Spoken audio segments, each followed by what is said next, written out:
और आगे बढ़ते हैं और अपनी लर्निंग में, अपनी सीखने में एक और गांठ जोड़ देते हैं, एक और नॉट लगाते हैं। ठीक है, सबसे पहले ये बता दूं, आप लोग जिस तरह से चीज़ों को सीख रहे हैं मुझे बहुत पसंद आ रहा है। आप लोग जिस तरह से ट्रेड्स कर रहे हैं वो मैं देख रहा हूँ कि आप लोग बहुत अच्छे से उन चीज़ों को इम्प्लीमेंट कर पा रहे हैं, एग्जीक्यूशन अच्छा है। ठीक है, तीसरी बात, जो भी आप लोगों को डाउट रह जाता है वो लोग आप लोग क्लियर कर रहे हैं, बहुत अच्छी बात है।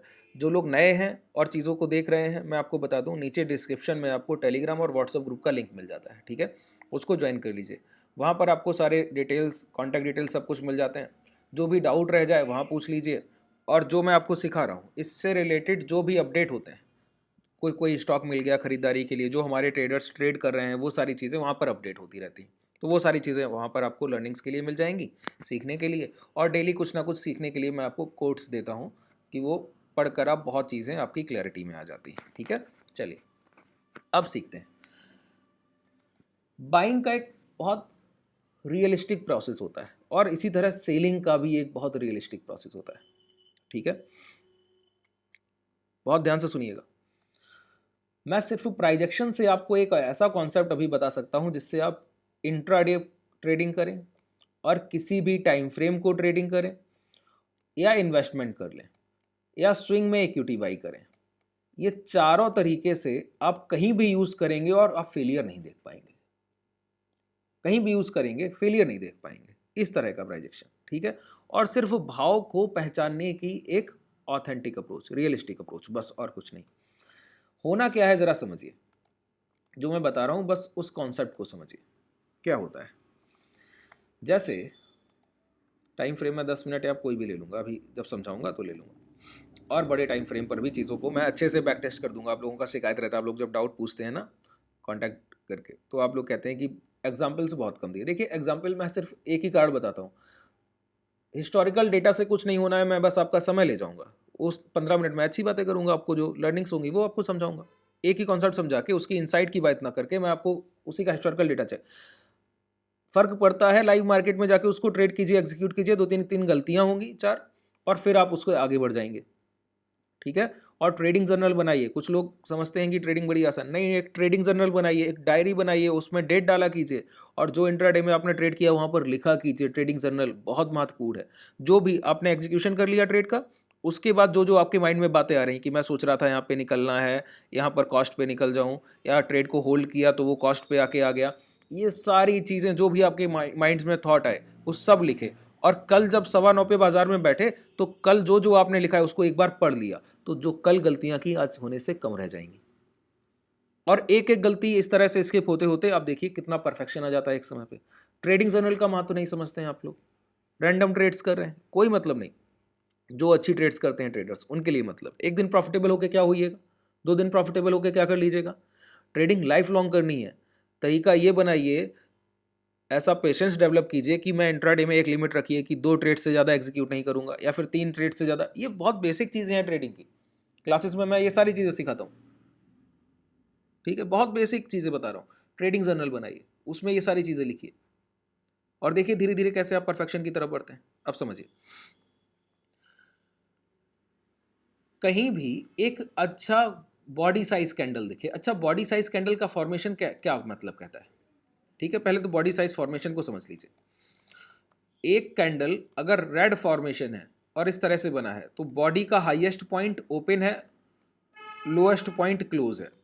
अपर विक का हाई पूरे कैंडल का हाई, लोअर विक का लो पूरी कैंडल का लो। बात क्लियर हो गई, ओपन हाई लो क्लोज पता लग गए।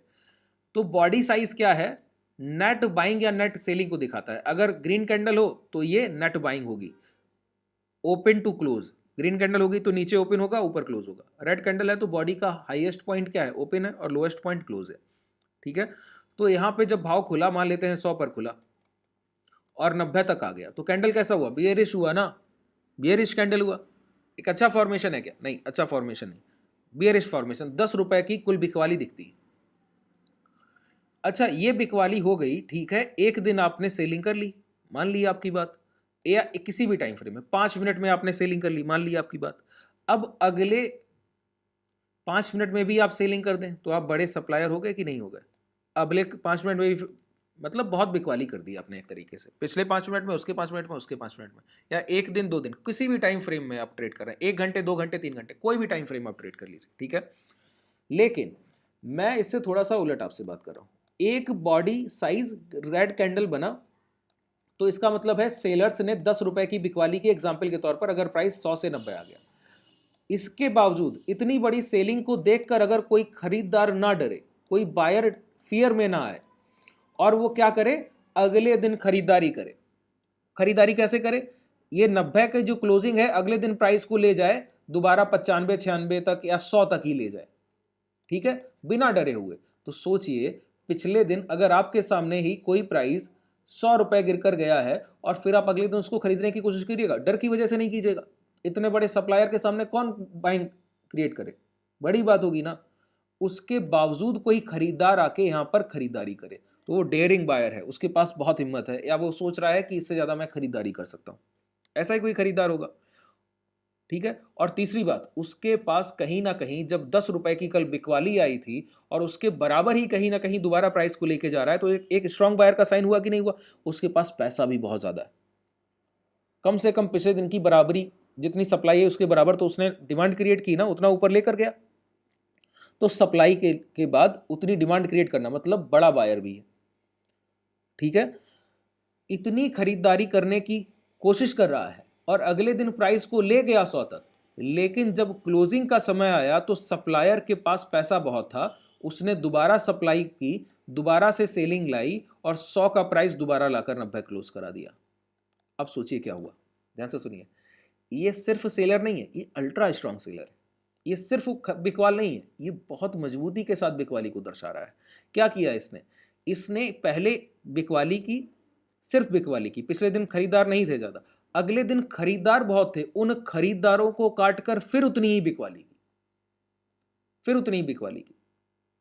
सोचिए, इतना पैसा लगाया उसने, बड़े बायर के सामने भी पैसा लगाया। अब यहां पे दो चीजें होंगी, पहली ये कि जो सेलर्स को पहचान गए कि कल जितना बेचा और आज खरीदारों ने उतना खरीद लिया था, फिर भी वो डरे नहीं, उतना फिर से बेचा, तो बड़ी सप्लाई आ गई, बहुत बड़ा पैसा लगा, डबल पैसा लगा, उतना ही प्राइस गिराने में 10 रुपए कल गिराया, आज फिर वही दोबारा गिराना पड़ा है, ठीक है। तो बड़ी सप्लाई क्रिएट की गई, बड़ा पैसा फंड यूज हुआ, बड़ा शॉर्ट सेलिंग हुई, ठीक है। तो सेलर बड़ा है, पहला आइडेंटिफिकेशन। दूसरा आइडेंटिफिकेशन, जब एक खरीदार इतने बड़े सेलर के सामने आया और वो टिक नहीं पाया, तो अब दोबारा इतने बड़े खरीदार आएंगे क्या, नहीं आएंगे। मतलब अब सप्लाई तो आ गई है, बड़ी सप्लाई आ गई है, सेलर्स का आइडेंटिफिकेशन हो गया कि बड़े सेलर है, और अब ये भी पता है कि अब दोबारा कोई जल्दी खरीदने की हिम्मत नहीं करेगा, इस भाव पे तो नहीं करेगा, गिरावट के बाद निचले स्तर पे कर सकता है। बात क्लियर हुई जो समझे, ठीक है। तो अब इन दो कैंडल्स के कभी भी कंबाइंड लो ब्रेक हो जाए तो क्या कीजिएगा, शॉर्ट कीजिए, इमीडिएट टारगेट देगा, इमीडिएट, तुरंत प्राइस गिर के जाएगा, ठीक है।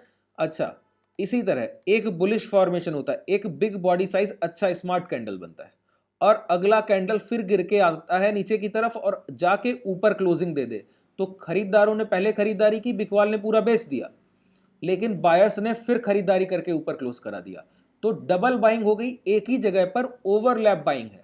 और सेलर्स को दूसरी बार तो सेलर्स को काट कर बाइंग आई है, इतने बड़े खरीदार को देखकर, और जहां पर सेलर्स एक बार सेलिंग इतनी बड़ी कर चुके हो, दूसरा कोई सेलर इस प्राइस पे बेचने की हिम्मत करेगा, नहीं करेगा। अब प्राइस इन दोनों कैंडल्स के कंबाइंड हाई निकलेंगे तो मोमेंटम देगा, ऊपरी स्तर पर जाकर सेलर सेलिंग करेगा, उसके पहले उसकी हिम्मत नहीं अब दोबारा बिकवाली कर पाए, ठीक है। अब दोनों फॉर्मेशन में आपको दिखाता हूं, बैंक निफ्टी में आते हैं, ठीक है। बैंक निफ्टी के प्राइजेक्शन को ये गुजरात गैस, ये बैंक निफ्टी मिल गया, ठीक है। ये बैंक निफ्टी का प्राइजेक्शन है, कौन सा टाइम, 15 मिनट का टाइम फ्रेम ले लेते हैं, चलिए। देखिए, जिस तरह से मैं आपको समझा रहा हूं, बिल्कुल क्लैरिटी के साथ इन चीज़ों को ट्रेड किया कीजिए। कभी भी जब भी शॉर्ट सेलिंग के प्राइजेक्शन बन रहे होंगे, इसके अलावा कोई दूसरा प्राइजेक्शन नहीं होगा, ठीक है, इसके अलावा कोई दूसरा प्राइजेक्शन नहीं होगा। जब भी बाइंग्स बन रही, बायर्स आ रहे होंगे, इसके अलावा दूसरा प्राइजेक्शन नहीं होगा। तरीका भाई कुछ नहीं बदलना है, समझिए।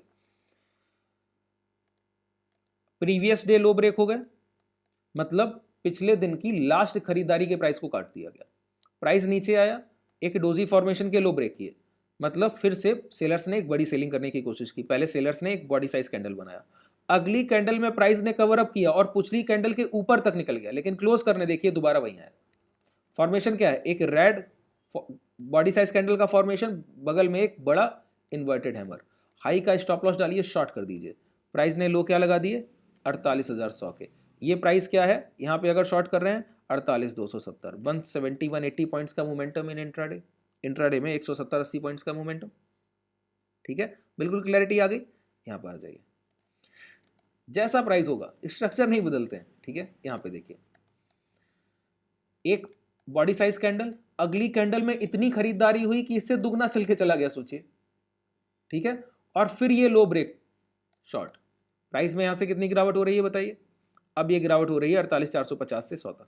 ठीक है, अच्छा यहाँ पे बाइंग का ऑर्डर देख लीजिए, कुछ नहीं बदलता है। मैं फिर बोलता हूँ, बाइंग और सेलिंग के तरीके कभी नहीं बदलेंगे। एक खरीदारी बॉडी साइज कैंडल से, अगली बार प्राइस वहीं तक गिर कर आया, दोबारा जाके ऊपर जाके क्लोज करा दिया, मोमेंटम उठा तो प्राइस कहाँ तक गया, यहाँ से देखिए, इसके जब हाई निकले हैं 4870 से प्राइस ने हाई क्या लगाया 48,600 का, 400-500 पॉइंट का मोमेंटम। चले बड़े टाइम फ्रेम पर देख लेते हैं। ठीक है, इंट्राडे में ऑप्शन बाइंग, इससे बेहतर कोई तरीका हो सकता है? इंस्टेंट आपको सप्लाई दिखता है, इंस्टेंट आपको बायर दिखता है। ठीक है, इससे बेहतर कोई तरीका दिखेगा क्या? नहीं, कभी नहीं हो सकता। अभी हम लोग निफ्टी को देख रहे थे, चलिए निफ्टी को, आप लोग बोलेंगे निफ्टी को नहीं देख रहे हैं, निफ्टी को देखते हैं। कोई दूसरा टाइम फ्रेम ले लूँ या इसी पे कर लूँ? चलिए इसी पे कर लेता हूँ, आप जैसा बताएंगे वैसे कर लूँगा।